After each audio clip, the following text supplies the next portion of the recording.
आहे भाई. हा. तुला आता आम्ही पाणीपुरी खावातली, हा. आता आम्हाला संध्याकाळी चहा बाजूला पाजावं लागेल बरं का. अरे चहा काय प्याते, तुम्हाला दूध पाहिजे तुम्ही. अरे आमच्याकडून पाणीपुरी खाल्ली तर खाल्ली, आता आम्हाला म्हणे दूध पाहिजे. तो कधी पाहिजे तू दूध? अरे हे काय हे मस्त दूध वाल्याकडे घेऊन आलं ना तुला. हे बघ येवल्यामध्ये नवीन झालंय, येऊन तर बघ तू दूध कसं द्यायचं. हो 2 ग्लास दूध द्यावं. त्यांच्याकडे ना 5 फ्लेवरचं दूध भेटतं. हा. एक स्ट्रॉबेरी, पायनॅपल, चॉकलेट, त्याच्यानंतर मसाला दूध. हा. एकदा पिऊन बघ तू दूध तर पिऊन बघ, तू बी खुश होशील. तू म्हणजे त्याला पाणीपुरी खाण्यापेक्षा आपण दूध प्यायला आलो असतं बरं झालं असतं. हे घे ते दूध पिऊन बघ पहिले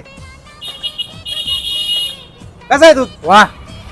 तर नमस्कार येवलेकरांनो, आपल्या येवल्यामध्ये ना मस्त दूध वाल्याचा आहे ना स्टॉल सुरू झालेला आहे. तर एकदा अवश्य भेट द्या. पत्ता श्रीसृष्टी समोर, विंचूर रोड. एकदा प्याल तर पुन्हा याल. तुम्हाला बघायचंय बघायचंय तुम्हाला कसे मला बघून हसली गाली, I love you मला म्हणाली.